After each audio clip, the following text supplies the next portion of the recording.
Falando sobre Espiritismo. Centro Espírita Equilíbrio. Boa noite, meus irmãos. Estamos novamente reunidos aqui no Centro Espírita Equilíbrio de Matão para gravarmos mais um Falando sobre o Espiritismo. Hoje com o interessante tema Espiritismo e Umbandismo. Então, nosso irmão Rui vai fazer a primeira pergunta. Boa noite a todos. Meu irmão, existem muitas informações que muitas vezes são distorcidas. E eu gostaria que você explicasse para nós qual é a diferença entre Espiritismo e Umbanda. Boa noite a todos. É um privilégio e um prazer estar falando sobre Espiritismo. A diferença são duas religiões completamente diferentes, né? O kardecismo, na verdade, não é o nome original da religião, né? Nós assim chamamos pelo seu fundador, né? Hippolyte Léon Denisard de Rivail, que teve o pseudônimo de Allan Kardec, né? No lançamento do Livro dos Espíritos, em 1857, né? E depois em todas as obras que contemplaram o Espiritismo. Então, o nome kardecismo, né? Nada mais é do que a linha que segue o trabalho das obras da codificação, né? Então, todas as obras básicas são kardecistas. Tudo que veio depois de Kardec deixa de ser kardecista, né? Então, nós podemos falar que as obras posteriores a Kardec não são kardecistas porque não foram escritas por Allan Kardec, mas são espíritas, né? Entretanto, Umbanda segue uma outra linha totalmente diferente, que tem, por exemplo, a crença também, né, em reencarnação, a crença em espíritos, assim como o hinduísmo, assim como o budismo. Então, são religiões totalmente diferentes.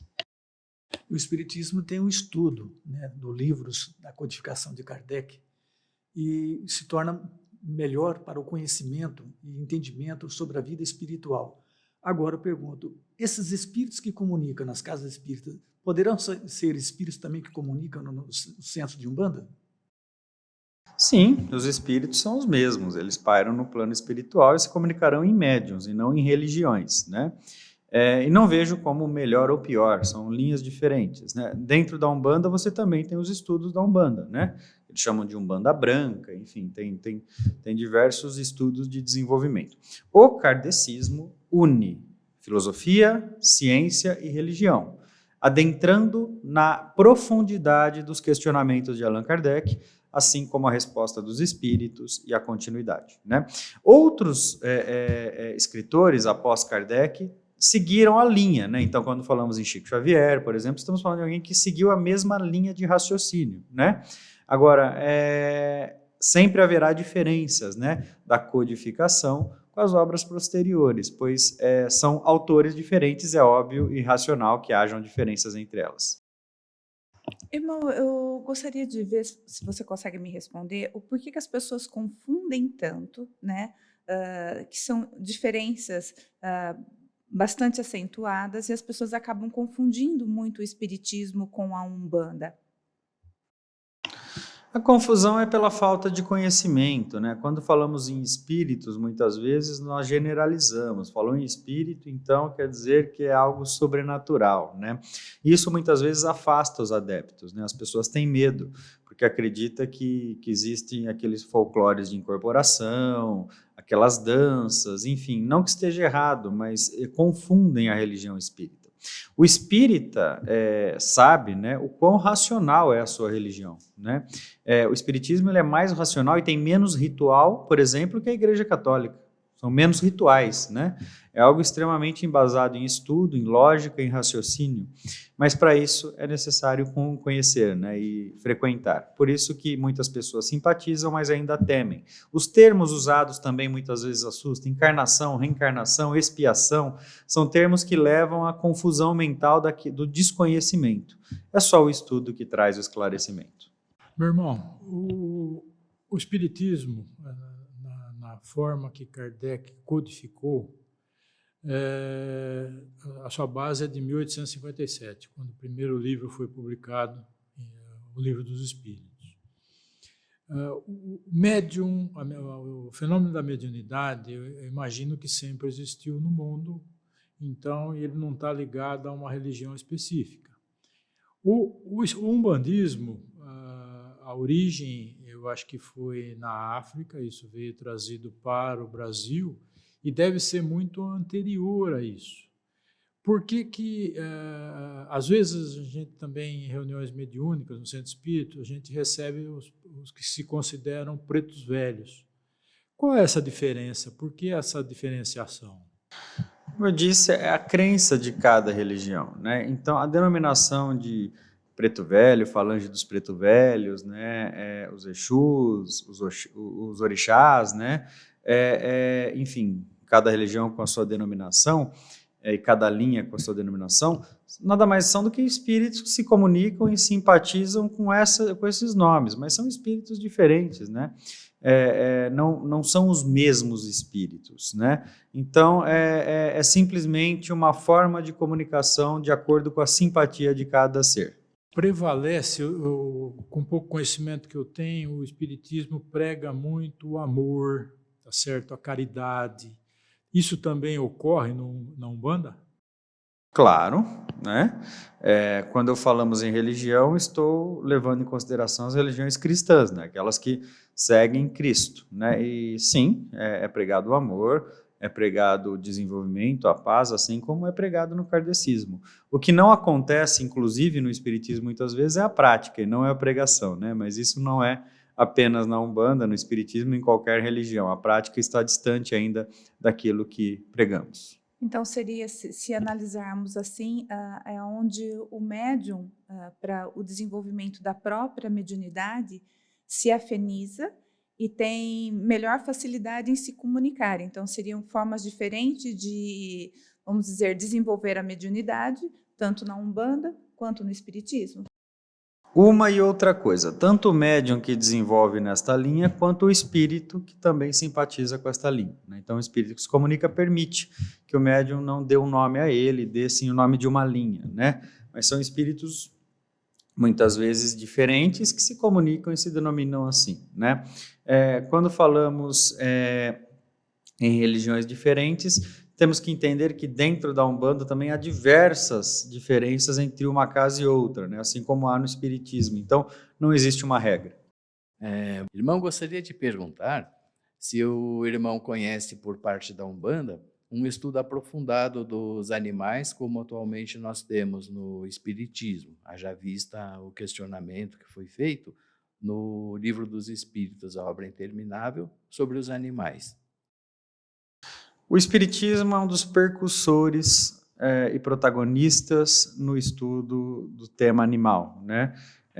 Tá bastante avançado nesse desenvolvimento temático, né? Quando você pega as outras religiões, o próprio catolicismo, né, milenar, e as outras religiões também não desenvolvem tanto este tema. Mas existem algumas casas que focam, que também que desenvolvem esses trabalhos, não apenas no Brasil, como no mundo. Uma questão, meu irmão. Hoje o Espiritismo ele prega que os animais são nossos irmãos, numa escala evolutiva anterior. Mas nossos irmãos que têm alma, assim como nós. Dizem que ainda nessas religiões de Umbanda há sacrifício de animais. Isso é real? Em muitas linhas há o sacrifício de animais, como também há espíritas charlatões, místicos, né? Então não dá para generalizar, né? Como eu disse, nós estamos levando em considerações as religiões sérias, que não sacrificam nada a não ser o orgulho e o egoísmo. Na Umbanda também há o conceito de umbral, de evolução, é similar? É difícil, parece que eu estou esquivando, né? Mas não há uma regra na resposta, né? Algumas linhas umbandistas usam, por exemplo, teorias kardecistas. Outras linhas umbandistas usam teorias próprias. Então, há uma miscigenação, mas devemos muito ao umbandismo, né? O espiritismo brasileiro, principalmente, deve muito. Foi a introdução africana, né, da religião no Brasil que permitiu o desenvolvimento e a propagação do kardecismo, né? Allan Kardec não teve sucesso em sua propagação na França e foi ter no Brasil justamente pelas raízes africanas. Meu irmão, não podemos nos esquecer que são nossos irmãos também, buscando Deus de uma outra forma, correto? Sim, certamente, né? Todos são os nossos irmãos. Gostaria também de fazer uma pergunta, ou uma complementação, que na obra Interminável, a pergunta número 4, pergunta por que a doutrina espírita obteve maior propagação no Brasil se ela foi iniciada na Europa? Isso houve muita ajuda também da cultura africana? Certamente, né? O Brasil é um palco da miscigenação, né? Onde temos diversos povos que fundiram-se e criaram o maravilhoso povo brasileiro, né? E este maravilhoso povo brasileiro, cheio de cultura, de música e de espiritualidade, tem, claro, em si os seus traços da sua africanização, né? Então, os africanos trouxeram a religião, né? A cultura umbandista, e aí o espiritismo foi muito mais aceito no Brasil e desenvolvido por conta desse auxílio. Na obra Interminável também fala da unificação das religiões no futuro. A Umbanda, que já tem a comunicação dos espíritos, está mais próximo dessa unificação?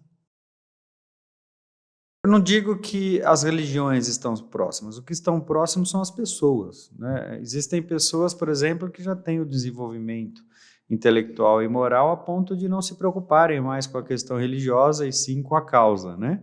E outros ainda estão bitolados em suas próprias religiões, né? Então isso depende de cada ser, né? Alguns seres conseguem, por exemplo, encontrar o que há de bom em cada religião. Eu vejo que toda religião cristã, ela vem para desenvolver a humanidade, né? Toda religião que tira um irmão da dor, do sofrimento, das drogas, do erro, né? E o coloca no caminho de Deus, certamente está auxiliando o seu desenvolvimento.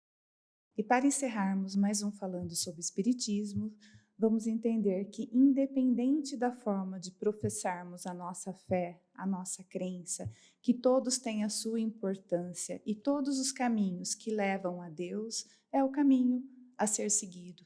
Então, que cada um escolha o lugar que melhor se sinta bem, o melhor lugar que consiga se aproximar de Deus, que estará no caminho certo, com certeza, e que possamos respeitar todas as formas de religião. Uma boa noite a todos. Falando sobre Espiritismo. Centro Espírita Equilíbrio.